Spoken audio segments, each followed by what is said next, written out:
A ver, en el mundo de los hechos, la lógica parece fácil, ¿no? Algo es verdadero o es falso. Blanco o negro. Pero en el derecho la cosa no es tan sencilla. ¿Cómo se aplica la lógica a una orden o a una prohibición? Bueno, para eso existe una herramienta súper especializada, la lógica deóntica. Y entenderla de verdad, eso es lo que marca la diferencia para pensar como un auténtico jurista. Este va a ser nuestro recorrido de hoy. Primero, vamos a separar las aguas, el mundo de los hechos y el mundo de las normas. Después, nos vamos a enfrentar al gran problema, al dilema de Jorgensen, que casi nos deja sin lógica jurídica. Luego, veremos las herramientas para solucionarlo, los operadores del deber.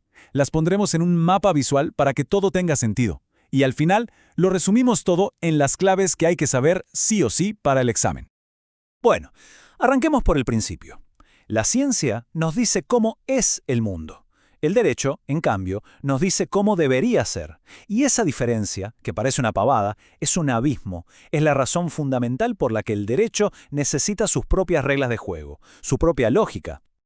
Y acá lo vemos clarísimo.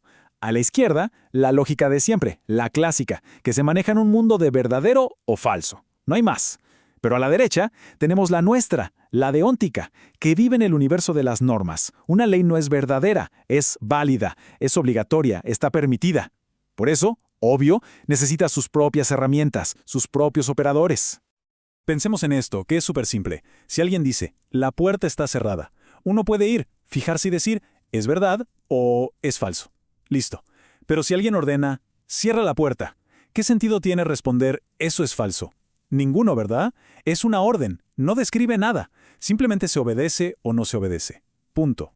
Y justo esta incompatibilidad nos lleva de cabeza al gran problema, al nudo de todo esto, el dilema de Jorgensen.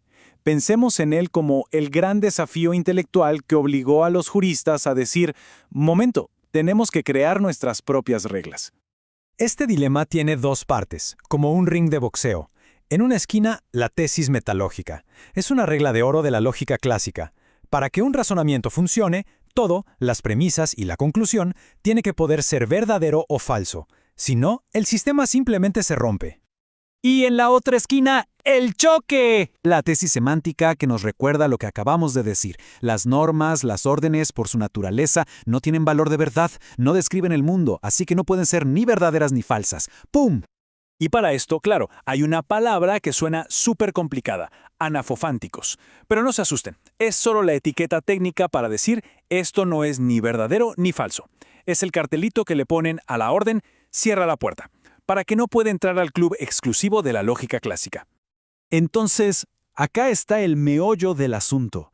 Si las dos tesis son correctas, ¿cómo es posible tener una lógica para el derecho? Parece un callejón sin salida, ¿no? La lógica nos pide algo que las normas por definición no le pueden dar.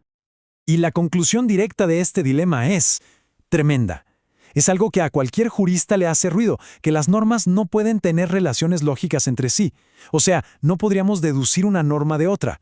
Pero eso es lo que hacemos todos los días en la práctica jurídica. Claramente algo no está bien. Entonces, ¿cómo se resuelve este lío? La solución fue brillante. En lugar de forzar a las normas a hacer algo que no son, se creó una lógica a medida para ellas. Y esta nueva lógica viene con su propia caja de herramientas, los operadores deónticos. El primer operador, el más fundamental, es el de obligación. Se representa con una O. Y es bien simple, nos dice que algo es obligatorio. El clásico ejemplo, pagar impuestos. La norma nos impone un deber de hacer algo. El segundo es el de prohibición.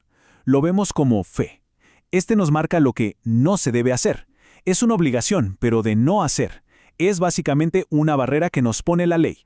Para que esto no quede en el aire, veamos un ejemplo concreto del derecho paraguayo. El Código Penal, en su artículo 142, prohíbe invadir una propiedad ajena. En el lenguaje de la lógica deóntica, esto lo traducimos fácil. Prohibido invadir. Y por último, tenemos el operador de permiso, la P. Este es muy interesante porque es el que define nuestro espacio de libertad. Es todo aquello que la ley no nos prohíbe, pero tampoco nos obliga a hacer. Y otro ejemplo local. La Ley de Acceso a la Información Pública nos da la facultad de pedirle datos a las instituciones. Esto se formaliza como un permiso. Permitido solicitar información. Y lo más fascinante es que estos operadores están conectados. se pueden definir unos a partir de otros. A esto lo llamamos interdefinibilidad. Como vemos acá, decir que algo está prohibido es exactamente lo mismo, lógicamente, que decir que es obligatorio no hacerlo. Son dos caras de la misma moneda.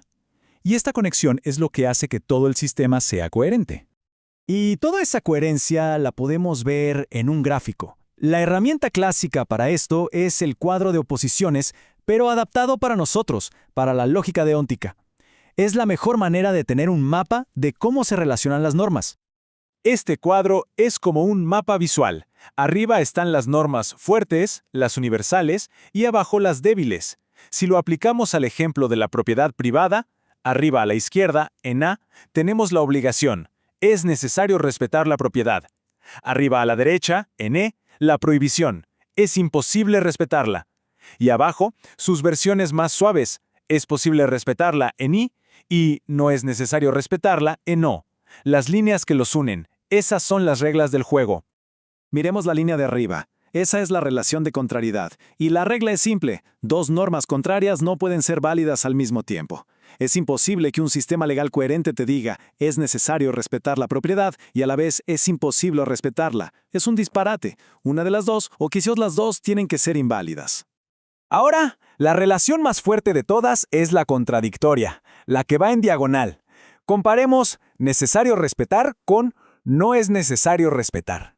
Acá sí que no hay grises. Se oponen de forma total.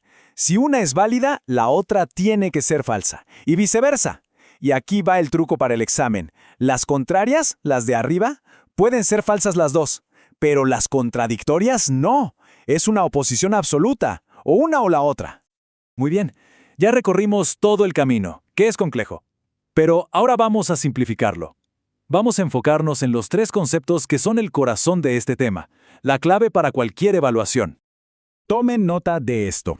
Primero, el dilema de Jorgensen. Hay que saber explicar con sus palabras por qué las normas no son verdaderas o falsas. Segundo, los tres operadores deónticos. Identificar una obligación, una prohibición y un permiso. Y tercero, el cuadro de oposiciones. Entender ese mapa de relaciones. Si se dominan estos tres puntos, créanme, ya están del otro lado. Y para cerrar, nos vamos con una pregunta que lleva todo esto a la práctica, a un debate real. Cuando la ley nos da un permiso, como el permiso de acceder a información, ¿eso genera automáticamente una obligación para que el Estado nos dé los medios para hacerlo? La lógica deóntica nos da las herramientas para analizar esta pregunta, para plantearla bien, pero la respuesta, bueno, esa ya es la esencia del debate jurídico.